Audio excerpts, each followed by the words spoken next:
Saya dari channel Moda Pulau meminta maaf kepada channel Setengah Manusia Setengah Malaikat atas statement saya pada video yang berjudul membantah video episode 100 tutup buku 2020. Tapi saya bohong. Video ini saya tujukan untuk Anda, YouTuber Setengah Manusia Setengah Malaikat, supaya Anda paham konteks video yang baru Anda publish. Video yang Anda publish pada tanggal 9 Agustus 2021 sudah tidak sesuai dengan konteks video reaction yang saya bahas pada video yang saya upload tanggal 29 Januari 2021.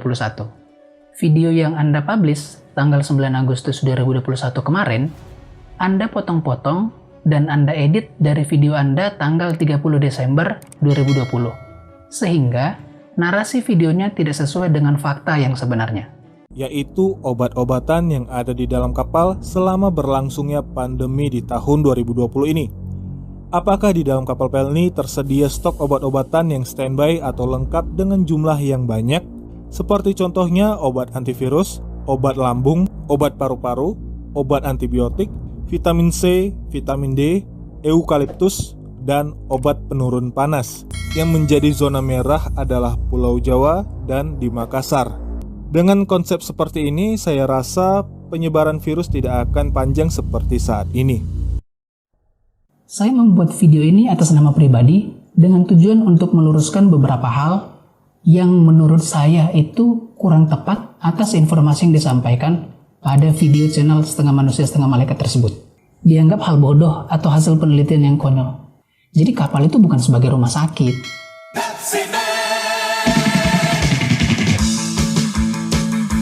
Untuk menjawab video Anda tersebut, ada 4 poin yang akan saya jelaskan supaya Anda dan penonton Anda bisa paham dengan isi videonya dan tidak sesat karena jejak digitalnya sangat lengkap.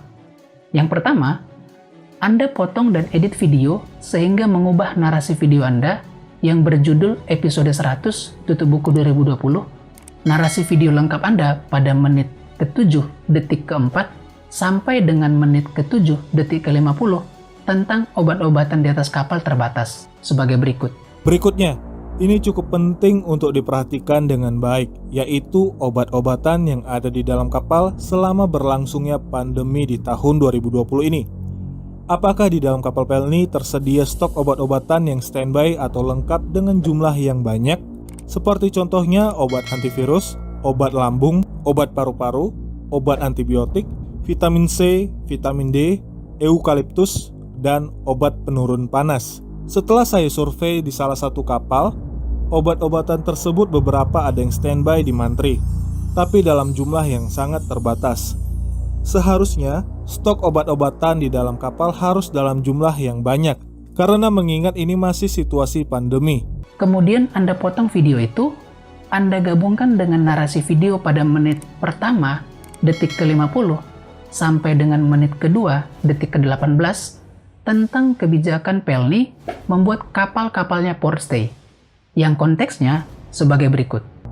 Jawaban yang kedua, kapal seharusnya tidak perlu port stay. Kapal kasih aja berlayar. Tapi dengan catatan, lihat dulu wilayah mana aja yang menjadi zona merah. Selama bulan April sampai bulan Juli, yang menjadi zona merah adalah Pulau Jawa dan di Makassar. Jadi dengan kata lain, penumpang yang ada di Jakarta, Surabaya, dan Makassar tidak diizinkan naik ke dalam kapal. Dan Anda gabungkan pada menit kedua, detik ke-23, sampai dengan menit keempat, detik ke-59, dengan konteks yang berbeda juga sebagai berikut. Selain itu, jika terjadi penutupan wilayah, maka diambil kebijakan seperti ini. Adakan 2 kapal yang ditunjuk khusus untuk melayani rute mengelilingi Papua, dari Jayapura sampai Merauke, dengan KM Tatamailau dan KM Sirimau. Karena saya pantau selama bulan Maret sampai bulan Juli, banyak banget teman-teman Papua yang dari Sorong ingin ke Jayapura, dari Fak-Fak ingin ke Manokwari, dari Manokwari ingin ke Biak, dan dari Timika ingin ke Merauke. Tidak ada kapal yang berlayar. Itu untuk wilayah Papua ya. Untuk wilayah Sulawesi juga demikian. Kasih 2 kapal untuk melayani penumpang mengelilingi khusus rute Sulawesi. dengan rute dari Bau-Bau masuk Raha, Kendari, Koloni Dale sampai Bitung, terus masuk ke Toli-Toli, Pantoloan, Parepare, dan langsung masuk ke Bau-Bau. Rute itu bisa dengan KM Tilong Kabila dan dengan KM Binaya. Untuk wilayah selatan seperti Bali, Bima, sampai ke Pulau Rote, juga dilakukan hal yang sama. Kasih 2 kapal untuk melayani rute selatan, yaitu dengan KM Awu dan KM Leuser. Untuk wilayah Kalimantan juga diberlakukan hal yang serupa. Lainnya itu dari Pontianak, Kumai, Sampit, Balikpapan, sampai ke Nunukan. Kapal yang ditunjuk bisa KM Lawit dan KM Kelimutu yang bisa diandalkan.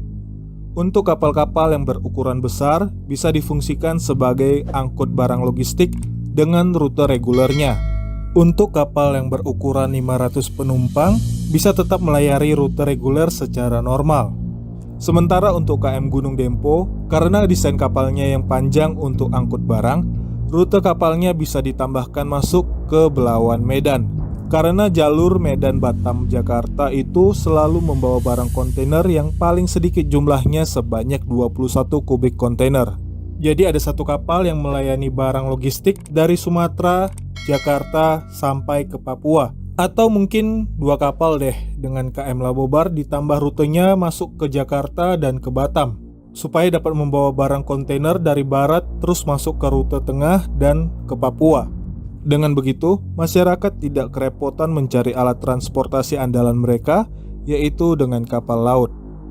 Dengan konsep seperti ini, saya rasa penyebaran virus tidak akan panjang seperti saat ini. Sehingga Anda membuat narasi baru pada video yang baru Anda publish. Memang Anda ini picik sekali cara berpikirnya.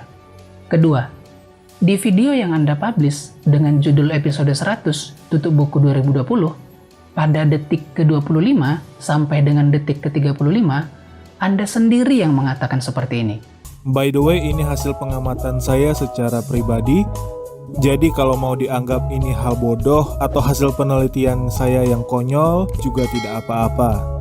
Anda sendiri yang mengatakan statement, jadi kalau dianggap hal bodoh atau penelitian Anda yang konyol juga tidak apa-apa. Tapi kenapa di video Anda yang berjudul episode 140, menolak lupa, tandai 2 orang ini, Anda malah jadi baper. Ketiga, saya katakan kapal-kapal itu bukan sebagai rumah sakit.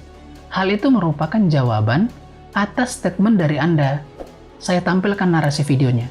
Berikutnya, ini cukup penting untuk diperhatikan dengan baik, yaitu obat-obatan yang ada di dalam kapal selama berlangsungnya pandemi di tahun 2020 ini. Apakah di dalam kapal Pelni tersedia stok obat-obatan yang standby atau lengkap dengan jumlah yang banyak, seperti contohnya obat antivirus, obat lambung, obat paru-paru, obat antibiotik, vitamin C, vitamin D, eukaliptus, dan obat penurun panas. Setelah saya survei di salah satu kapal, obat-obatan tersebut beberapa ada yang standby di Mantri, tapi dalam jumlah yang sangat terbatas. Seharusnya, stok obat-obatan di dalam kapal harus dalam jumlah yang banyak, karena mengingat... Apakah satu kapal itu bisa mewakili 26 kapal penumpang PT Pelni? Karena dalam menentukan jumlah sampel, jika semakin besar jumlah sampel itu, maka semakin menggambarkan keadaan populasi seperti itu ya. Seperti di salah satu buku yang pernah saya baca. Kemudian, di kapal-kapal Pelni ini disediakan mantri dan obat-obatan yang cukup dengan tujuan memberikan pertolongan pertama di atas kapal. Jadi kapal itu bukan sebagai rumah sakit. Jika ada penumpang yang tiba-tiba pun terjadi sakit parah, maka penumpang tersebut itu akan diturunkan di pelabuhan terdekat untuk diberikan pertolongan pertama. Dari video yang Anda publish tanggal 30 Desember 2020, pasti kondisinya saat kapal sedang berlayar dong. Saat kapal sedang berlayar, harus menyediakan banyak obat-obatan untuk penumpang. Saya bold, saat kapal sedang berlayar. Dan kejadian yang terjadi itu selama tahun 2020, karena konteks video kejadiannya yang terjadi di tahun 2020. Di mana statement saya yang salah? Karena saat kapal-kapal Pelni sedang berlayar di tahun 2020, memang bukan sebagai rumah sakit, tapi kapal-kapal Pelni sebagai kendaraan transportasi laut untuk mengangkut orang dari satu daerah ke daerah lain. Tolong pahami substansi videonya. Tapi ini Anda pelintir videonya dengan kondisi beberapa kapal-kapal Pelni di bulan Juli sampai dengan Agustus 2021, yang menurut asumsi Anda, beberapa kapal Pelni sebagai rumah sakit. Hal yang terjadi dengan kapal-kapal Pelni di bulan Juli sampai Agustus 2021 sudah tidak relevan dong dengan pembahasan video di tahun 2020. Keempat, apakah benar kapal-kapal Pelni itu sebagai rumah sakit? Kita cari data dan faktanya. Sekalian Anda belajar ya. Sejak Juli dan Agustus 2021, beberapa kapal-kapal Pelni digunakan sebagai tempat isolasi apung terpadu. Seperti salah satunya adalah KM Umsini di Kota Makassar, Sulawesi Selatan. Saya garis bawahi, isolasi apung terpadu. Dari website PT Pelni dan media sosial PT Pelni seperti Instagram dan Facebook menyampaikan bahwa beberapa kapal-kapal Pelni sebagai tempat isolasi apung terpadu. Tidak ada kata rumah sakit, hospital, dalam press release yang diterbitkan oleh PT Pelni. Anda bisa cek link beritanya. Saya lampirkan di deskripsi, baik itu dari website dan media sosial PT Pelni, serta Instagram Ditjen Perhubungan Laut. Karena sangat jelas ditulis isolasi apung terpadu, yang diperuntukkan untuk orang tanpa gejala atau OTG COVID-19, dan orang yang bergejala ringan. Ini media milik Pelni sendiri loh yang mengatakan. Berikut, saya tampilkan statement dari Wali Kota Makassar yang mengatakan KM Umsini itu sebagai tempat isolasi apung terpadu dan bukan rumah sakit. Nah, kapal ini sementara kita akan persiapkan dalam minggu ini. Saya kira sudah akan menerima pasien ya untuk kemudian bisa difungsikan sebagai isolasi apung terpadu. Kenapa ada kata terpadu? Karena ini bukan sekadar isolasi atau tempat pemulihan, recovery, tapi juga tempat training, tempat rekreasi. Jadi ada 3 program besar ada di sini. Jadi orang keluar dari isolasi apung ini ada sertifikatnya, dan terutama diharapkan menjadi para motivator baru kita yang dididik oleh para motivator dari berbagai penjuru ilmu yang ada di Kota Makassar. Semoga cara berpikir Anda tidak melebar kemana-mana dan sesuai dengan topik yang dibahas agar tidak muncul asumsi liar di luar konteks pembahasan. Reaction video yang saya buat pada tanggal 29 Januari 2021 untuk membantah 6 statement pada video yang Anda publish pada tanggal 30 Desember 2020. Saya tampilkan lagi poin-poin video yang Anda publish. Berikut 6 statement Anda.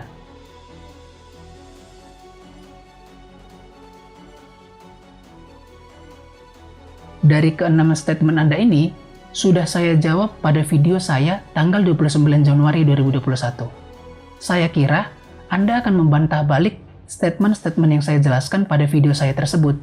Tapi yang saya temukan, video yang baru Anda publish malah membuat narasi baru dan mengaburkan substansi pembahasan video reaction yang saya buat dengan kondisi kapal-kapal Pelni.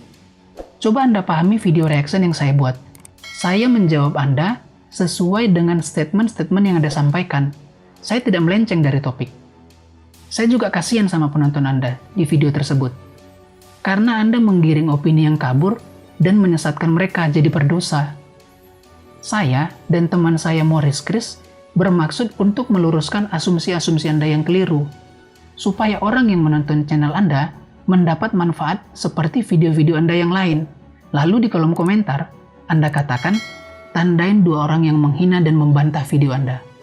Bung, siapa yang menghina Anda? Saya jadi bertanya, kalau statement yang Anda publish di YouTube ada yang salah, kenapa orang lain tidak bisa mengoreksi Anda? Supaya Anda mendapat pemahaman yang benar.